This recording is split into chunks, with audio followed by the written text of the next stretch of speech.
जय हिंद दोस्तों, कैसे हैं आप लोग। तो आज हम बात करेंगे साल 2019 में आई horror film the Russian bride की, जिसे डायरेक्ट किया है माइकल एस ओजेडा ने। दोस्तों, इस फिल्म की IMDb रेटिंग है 5.9 आउट ऑफ 10 और 82% गूगल यूज़र्स ने इसे लाइक भी किया है। वीडियो स्टार्ट करने से पहले मैं आपको बता दूं कि this video is sponsored by जोजो ऐप। अगर आप मेरी तरह मूवीज़ देखने के शौकीन हैं तो इस ऐप को डाउनलोड करें और लुत्फ़ उठाएं लेटेस्ट मूवीज़ का।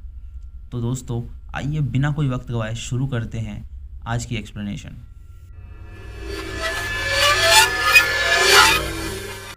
दोस्तों, मूवी की स्टार्टिंग में हम देखते हैं एक एजेड आदमी को जो एक रशियन साइट पे अपने लिए एक ब्राइड ढूंढ रहा होता है। दोस्तों, इस आदमी का नाम होता है कार्ल, जो एक बिलियनियर रिटायर्ड डॉक्टर होता है और इसे एक बीवी की तलाश होती है, क्योंकि अब ये अपने बुढ़ापे में होता है और इसकी संपत्ति को देखने वाला कोई नहीं होता। वो साइट पे सर्च करता है और उसे एक ब्राइड पसंद आ जाती है। उस ब्राइड का नाम होता है नीना और उसकी एक बच्ची भी होती है, डाशा। यहाँ रशिया में नीना का पति एक ड्रग एडिक्ट होता है जो डाशा और उसका ख्याल नहीं रख पाता है, इसीलिए नीना उसे डाशा से दूर रखती है और दूसरी शादी करने का तय करती है ताकि वो डाशा का फ्यूचर बना सके। वो डाशा को लेके अमेरिका जाने का प्लान करती है, पर उसकी बहन और माँ उसको मना करते हैं ऐसा करने से, क्योंकि वो उस आदमी को अच्छे से नहीं जानती थी और ऐसा उसके पास जाना ठीक नहीं है। पर नीना को डाशा का फ्यूचर बनाना होता है, इसीलिए वो वहाँ चली जाती है और एयरपोर्ट पे उसे कार्ल और उसका ड्राइवर मिलता है, जो उन दोनों का एक वार्म वेलकम करते हैं। घर जाते समय कार्ल उसे बताता है कि उसे खुशी है कि वो यहाँ आई। कार्ल का ड्राइवर काफ़ी शांत होता है और जब नीना उससे उसका कारण पूछती है तो कार्ल बताता है कि हेगन सिर्फ उसका ड्राइवर नहीं बल्कि वो उसके पूरे एस्टेट का देखभाल भी करता है और उसके पिता ने उसे एक ऑर्फनेज से उठाया था और वो एक बेजुबान है।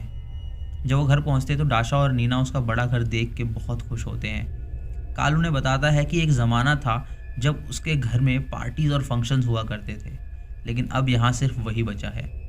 वो उन्हें ये भी बताता है कि ये जगह काफ़ी सुनसान है और 20 माइल्स तक यहाँ पे कोई भी घर नहीं है।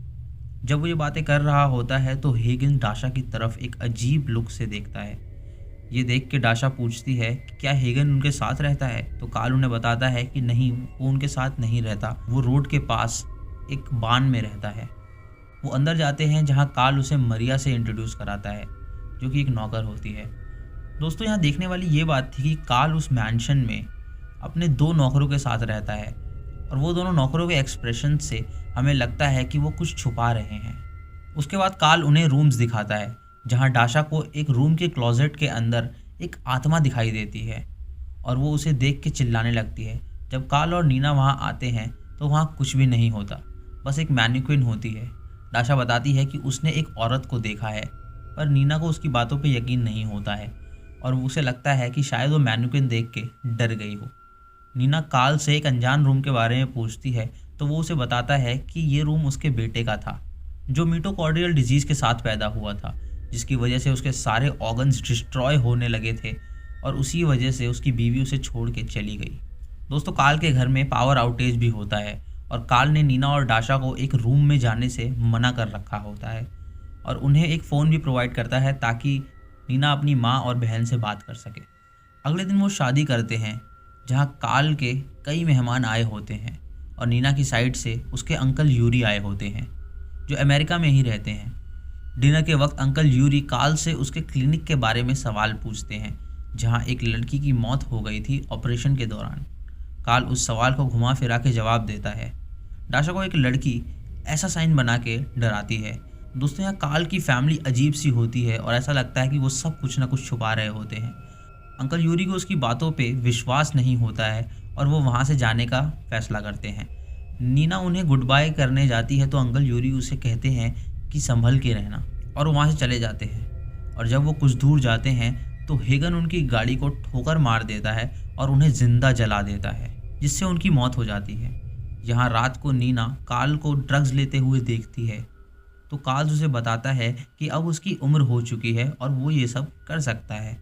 नीना उसे बोलती है कि डाशा से दूर रहे, क्योंकि डाशा को ड्रग्स करने वाले लोग पसंद नहीं हैं, और कार्ल उसकी बात मान लेता है। अगले दिन नीना मरिया से यही सवाल पूछती है तो मरिया उसे बताती है कि जब कार्ल का बेटा बीमार हुआ था तो कार्ल ने ड्रग्स लेना शुरू कर दिया था जो उसकी मदद करता है उसके दर्द को कम करने के लिए, और तब से उसकी आदत पड़ गई ड्रग्स लेने की। उसी रात डिनर पे कार्ल डाशा और नीना को कल उसके साथ हॉर्स राइडिंग पे जाने के लिए प्रस्ताव रखता है, पर डाशा की तबीयत खराब होने के कारण नीना उसे घर में रहने को कहती है और वही उसके साथ जाएगी हॉर्स राइडिंग करने के लिए। सुबह होते ही कार्ल नीना के घोड़े की सैडल बिगाड़ देता है और उसके बाद वो दोनों हॉर्स राइडिंग करने जाते हैं। इधर डाशा का देखभाल मरिया कर रही होती है और हम देखते हैं कि मरिया डाशा के ड्रिंक में कोई नशीला पाउडर मिला देती है और उसे ऑफ़र करती है, और जब डाशा वो ड्रिंक पीती है तो उसे नशा हो जाता है और अचानक उसके सामने कोई भूत आता है जिसे देख के वो भागने लगती है।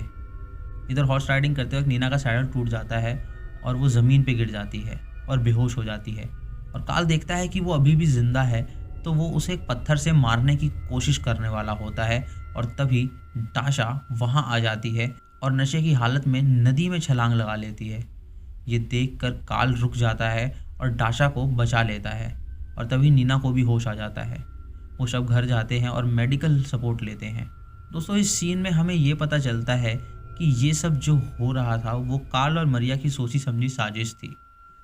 तभी कार्ल सुबह होते ही नीना की घोड़े की रस्सी ढीली कर देता है, और जब वो गिर जाती है तो वो उसे मारने की कोशिश भी करता है, और मरिया डाशा को नशीली दवाई दे चुकी होती है ताकि वो सो सके।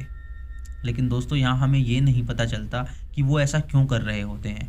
तो चलिए आगे बढ़ते हैं और जानते हैं कि वो ऐसा क्यों कर रहे थे।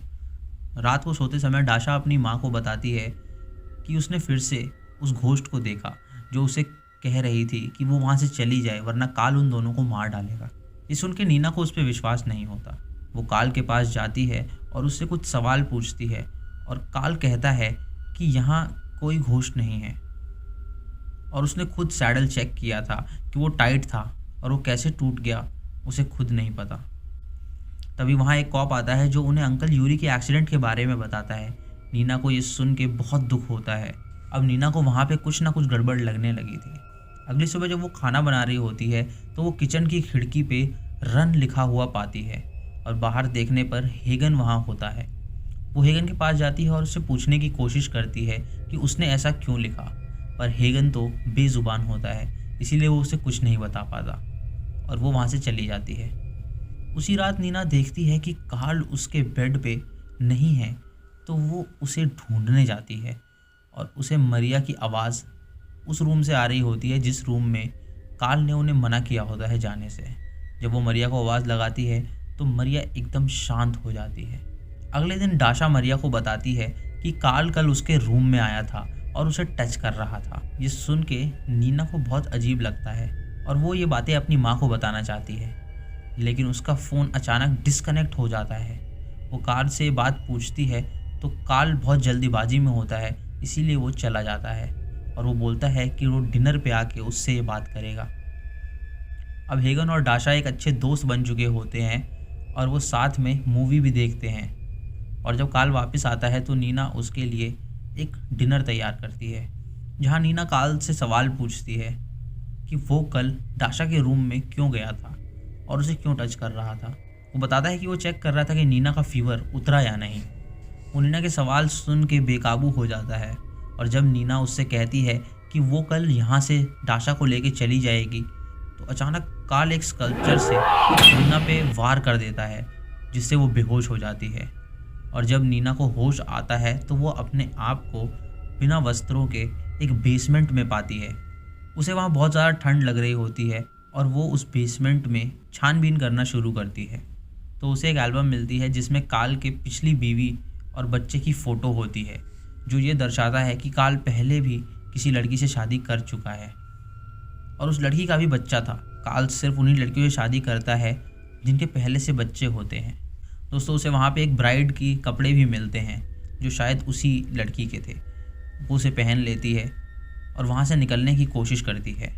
वो बेसमेंट की दीवार तोड़ देती है जिसके अंदर उसे एक लाश मिलती है जो शायद उसके पिछली ब्राइड की थी। वो उस रास्ते से होकर ऊपर जाती है और कार्ल के ऊपर गन पॉइंट कर देती है, और कार्ल उससे गन छीन लेता है और उसकी दोनों हाथों की उंगलियों पर शूट कर देता है, जिससे वो बेहोश हो जाती है।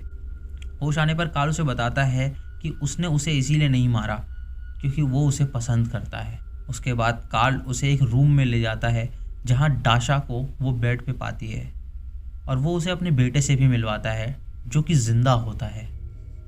ये देख के डाशा चौंक जाती है। दोस्तों कार्ल यहाँ उसे अपना प्लान बताता है। दोस्तों कार्ल का प्लान ये होता है कि वो डाशा के ऑर्गन्स को निकाल के टाइलर की बॉडी में लगाएगा ताकि टाइलर जी सके। टाइलर को बीमारी थी जिसकी वजह से उसके सारे ऑर्गन्स डिस्ट्रॉय हो रहे थे, इसीलिए उसे नए ऑर्गन्स की ज़रूरत थी। शायद तभी हॉर्स राइडिंग करते वक्त वो नीना को मारना चाहता था ताकि वो अपना प्लान एग्जीक्यूट कर सके।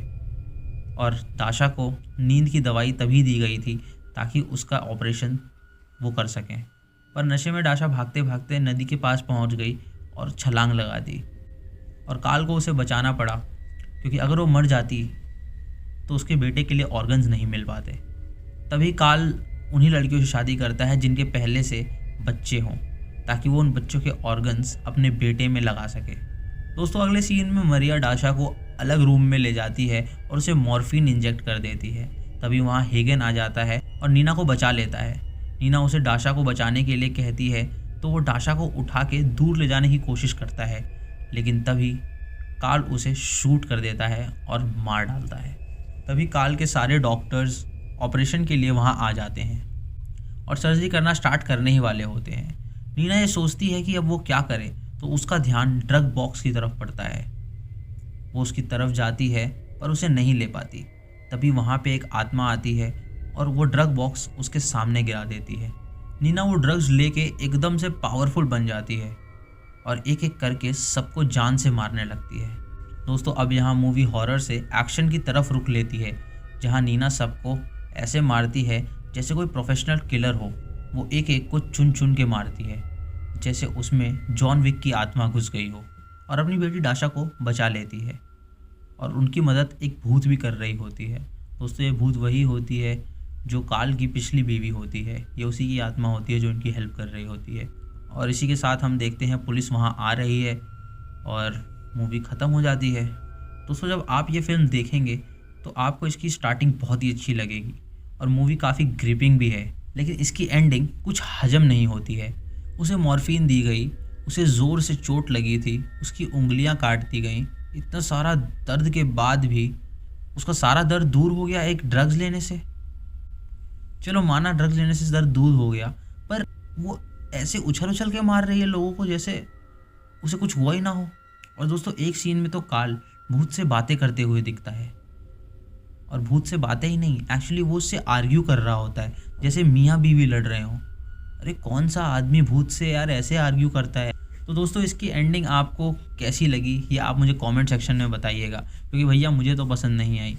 बाकी जो भी मैंने कहा वो मजाक में था। मूवी अच्छी है पर इसकी एंडिंग काफ़ी बेकार है, तो इसे वन टाइम वॉच दे सकते हैं। तो दोस्तों ये थी आज की एक्सप्लेनेशन। अगर आपको वीडियो पसंद आई हो तो उसे लाइक शेयर और सब्सक्राइब ज़रूर करें। तब तक के लिए जय हिंद।